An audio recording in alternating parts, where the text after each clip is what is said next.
nature. Weird City Games has a couple different games with a nature theme. They have Leaf that we have done on the channel before. I'll put a link up above. I did a solo play and various things of that. They have Canopy, and then they have the sequel to Canopy called Canopy Evergreen. Canopy Evergreen is what we are going to be covering today. So stick around after the break for us to tell you how we think it go. Alright, so we're going to get into our thoughts on Canopy Evergreen. I'm going to share mostly my thoughts. This one over here has some dissenting opinions, hence me bringing her in to kind of counterpoint my points. So, as usual, we are going to start off with Inside the Box. If you are wondering what is all inside the box and what it looks like, there is a link up above for our What's in the Box, where I show you all of those components. So overall, this is a well-produced game. The insert, in essence, is boxes that hold everything in it. They have pictures on top so you know what goes inside of it. All the 3D trees look really cool. They punch board. They go in fairly decently. Sometimes we do have a little issue putting trunks into certain routes. Sometimes you have to flip them around and stuff. But for the most part, they slide in fine. Sometimes the tree leans a little bit. But overall, it still looks nice. The art is artfully done. Oh, I know you've said it's beautiful before. Apparently she doesn't want to say it on camera. But no, the art He's a booty boy. The art is very beautiful. Looks really nice. It's Vincent Dutrait art, so if you're familiar with that, he does really good drawings. I'm not a fan of his people drawings per se, but his animal drawings I really like. It kind of evokes those old nature books you're used to seeing. It has that kind of vintage feel to it. Yeah. The rulebook itself is laid out well, walks through everything, explains the game easily. It gives you examples on the back 2 pages. It covers all the cards, and especially the wildfire, it tells you exactly what can be discarded when you do the wildfire, just in case you have any questions about that. Because that is the one little hiccup I remember I pointed out is they differentiate plant cards and mushroom cards when you score, but they don't anywhere else. Mushrooms are included in plants. Yeah. So it's just kind of a weird disconnect when you initially see that. But they do cover what you are able to discard, and you are able to discard the chanterelles, which are the mushrooms. The paths on the board, I would say I wish those were a little bit more, maybe darker colored, opened a bit more, a little more pronounced. Yeah. They are a little kind of hard to see at times, especially once you start getting the trees and all that. It does kind of get overwrought. And you can't see where the lines are connected, and sometimes it looks like you can skip it, but you can't. Yeah, so. And then I know we also had a habit of constantly knocking over our trees. Even if we tried to push the boards off, it just was inevitable we knock over the trees. But that is a push and pull you get when you have cool 3D components that are up and about. Although I noticed it wasn't as bad when we didn't have the tallest. Yeah, the tallest tree adds that extra thing that kind of inch or something to it. Yeah, well, you usually won those, so. Well. So, do you have any thoughts on the components? The only thing I have is kind of like what you were saying with the trees. The canopies and the trunks, to me, seemed a little too similar. I even though they were in 2 separate compartments, it was still kind of a little confusing which ones were which. I know that the trunks had that extra slot, but at quick glance. Yeah. Especially when they're on your board, you're having to kind of maneuver yourself to kind of look to the side to make sure that there's no canopy on it. Right. But overall, well produced. Really no complaints outside of those couple ones, which are kind of minor gripes in essence, especially based on how everything else in the game is. Yeah. And I really like that the roots stay together. You don't have to keep building the roots. They give you a box that's big enough that holds all those together. Yeah, like the cards, like you said, the artwork with the animals and even the punches, the punch cards or punch tokens. The growth piles and all that. Yeah. So moving on to the 2-player experience. So the main difference in a 2-player game is twofold. One, there's less cards, but there's also less cards in a 3 than a 4. All of that's on the card frequency card. So you take out some cards, but the other biggest difference is how you draft the card. So in a 2-player, you just have the 3 piles between you, and you look at left, center, right, going that way, and all cards will be drafted. In a multiplayer game, each person has a pile between them, and then there's one in the middle, so it kind of changes the way you see things. You're not always going to see all the cards in all the piles, whereas this one you do have that chance because they are all out there. And then for some reason, even though it is up to chance, it kind of seemed like in our game, certain people always got the powerful cards. Like, you almost always got the nurse log. I think there was one game that I got it, and then there was one game where I actually did pass on it because I knew something else was a bit better. So out of all the plays we did, there was like twice that I got it. Pine cones really started kind of evening out as we went on, but also it seemed like, especially our first couple of games, the pine cones seemed to always end up in the seed deck, one of them, and you would always get the other pine cone. Yeah, because there was only the two. And I'd very rarely ever get a chance to see it. So it just, I don't know if that's 2-player exclusive. I mean, in the higher player counts, there's more out there, but you have more people grow. It was just weird that something that's kind of based on chance always seemed to kind of favor one player. And also it did seem, again, kind of a little bit for you, although it does kind of even out as the game goes on, is that one person seems to get a lot of the growth cards too. I don't know how it seems that way. It's just kind of the way the deck, maybe our plays played out. I'm sure it's balanced because, I mean, this company does do well games. It just, for some reason, in a 2-player, it just always seemed like there'd be spurts of it. It wouldn't flow well. And then you will also know that in a 2-player, your decision will directly affect the other player. I mean, like I said, in a 3-player, if you pass on this one, it's not affecting that person at all. It's only affecting this one. This one, when you're passing on all the piles, you know who you're giving it to. You are definitively giving it to your only opponent that option. So there is a little bit more strategic element there to me. You have anything on that, or is yours more gameplay related? I think mine's more gameplay related. Alright, so on that note, we will move into gameplay. If you are wondering how the game itself does play, there will be a link up above to our How to Play video. That is right, we have separated the videos now, and you will now be able to choose which one you want to do the unboxing, how to play. For this instance, you'll want to look at the how to play as we talk about gameplay. So, the gameplay itself, easy to understand, intuitive. Look at a pile, don't want it, add something. Look at a pile, don't want it, add something. Very, very easy there. The cards themselves, very mostly clear on the scoring. I know you had a little hiccup with the sun and water at first. You thought each one scored, not just counting all the pairs. Yeah. So that one does seem kind of weird in some of the cards that have the multiple scoring on it. There's some games that let each one score that way, some that only have the set score that way. But that would be the only thing that's not necessarily intuitive, but they do cover it in the rule book. Yeah. The animal powers themselves also feel worth it. Like the animal powers, a lot of them, most of them are pretty cool. There's some that kind of seem a little like the one salmon where you can go through all the piles and then take one, or there's the one card where you can just put it there and not let your opponent look at it. So kind of trying to find the animals that might be more for your strategy is kind of what that is. There is a good variety of powers that could fit different things and not just be focused on doing one type of thing. Yeah, a lot of different powers that had maybe food or cards or, things like that. So it wasn't just focusing on one particular aspect. That and the whole foraging, scoring ones, they do run the gamut, so that can also help dictate where you're going for if you want the Salalalals or the Trillium crystals to power your starship.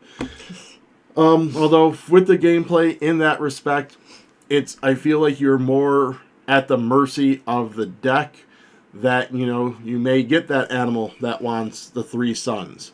But if you are never getting the suns because your opponent has first crack at them and they end up taking them before you can even see them, then that card isn't doing any good. So that's one of the elements of the gameplay that kind of detracted for me, is how much of the mercy of the luck of the draw you are at. That even though you might have a strategy, the cards may be like, no, you're not going to do that strategy this time, even though you've started down that path in a previous round.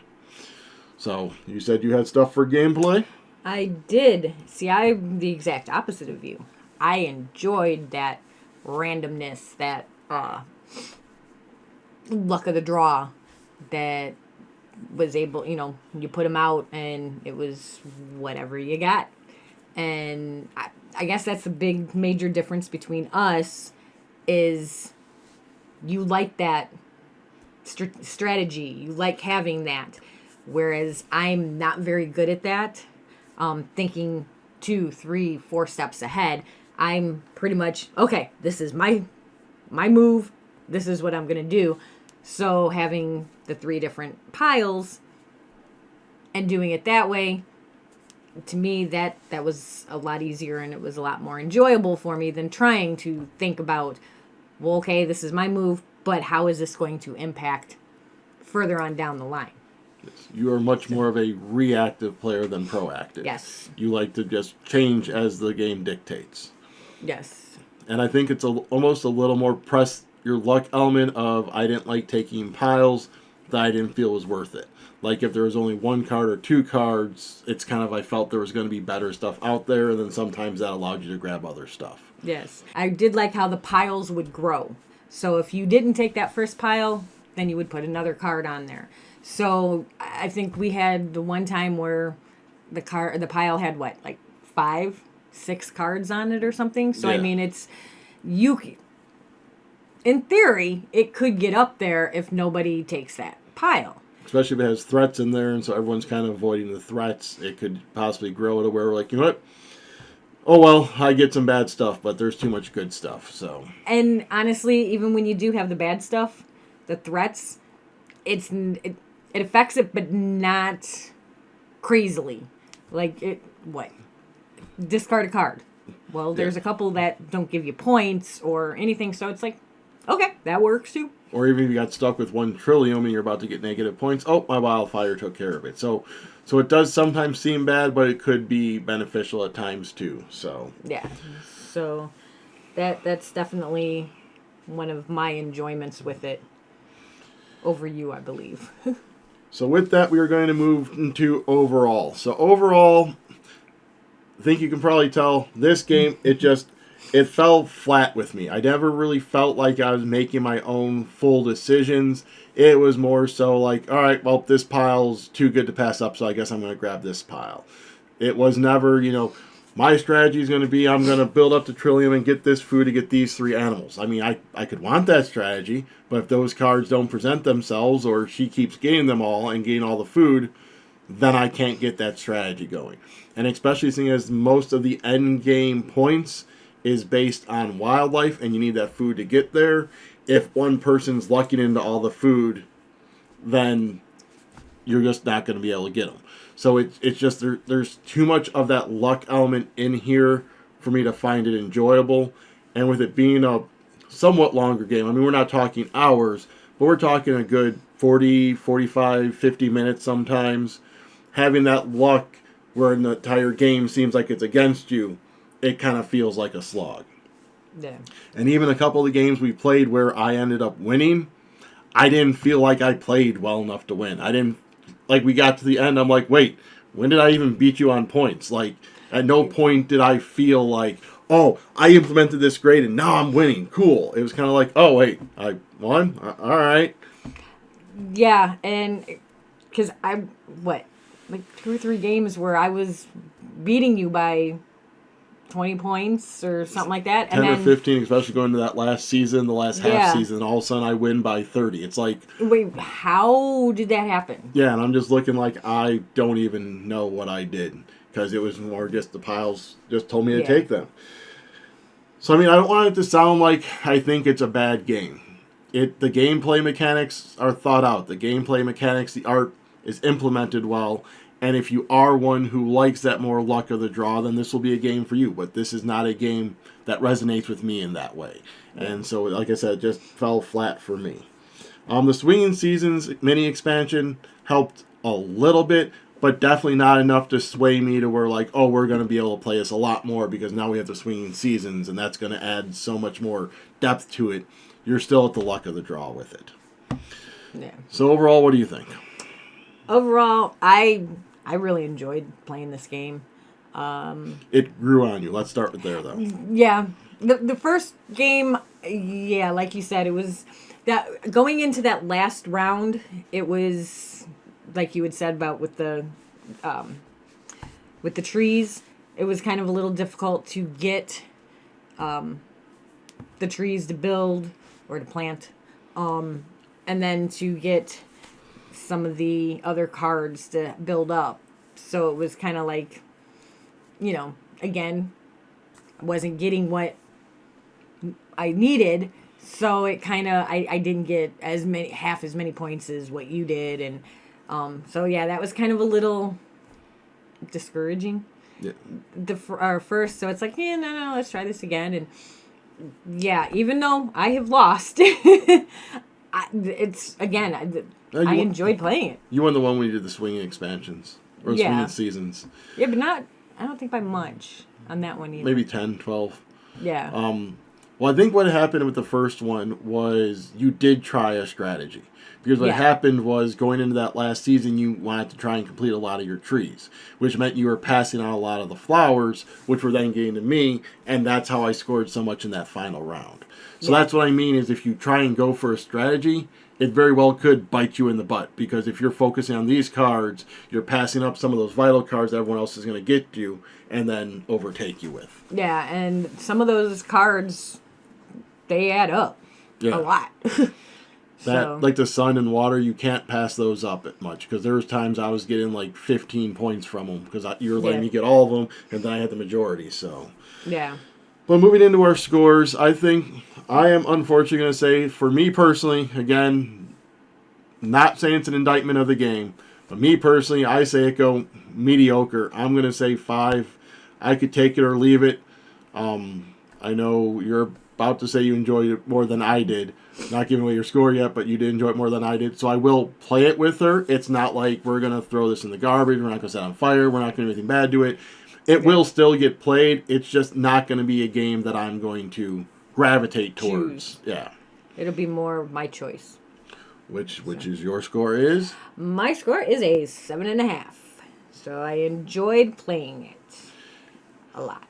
In fact, you want to try and get it playing the youth, so maybe playing it 3-player might change my mind. But again, we are looking at this from the 2 players' perspective for this review. So as a 2-player game, it just, like I said, didn't resonate with me. So yeah. All right, but so that is how we think Canopy Evergreen from Weird City Games go. If you could please head down below, hit like, subscribe, comment, let us know if you've played this and what you would rate it. Also, go ahead and share the video so other people can find out about this game if they want to. Also, down there are ways that you can help support the channel by joining our Patreon, hitting up our Ko-fi, or joining the channel by hitting the join button down below, which will give you exclusive early access to our videos as we publish them, and even certain videos that only our members can see, and even more with surveys that can possibly help shape what content we put on the channel, such as what games we grab for our solo plays. Anything else? Or our couple plays. Yeah, our couple plays that will be returning here soon. You can maybe help choose those games for us as well. So, if nothing else to add? Other than let us know what you thought in the comments below. Alright, so get out there and explore nature. Nature!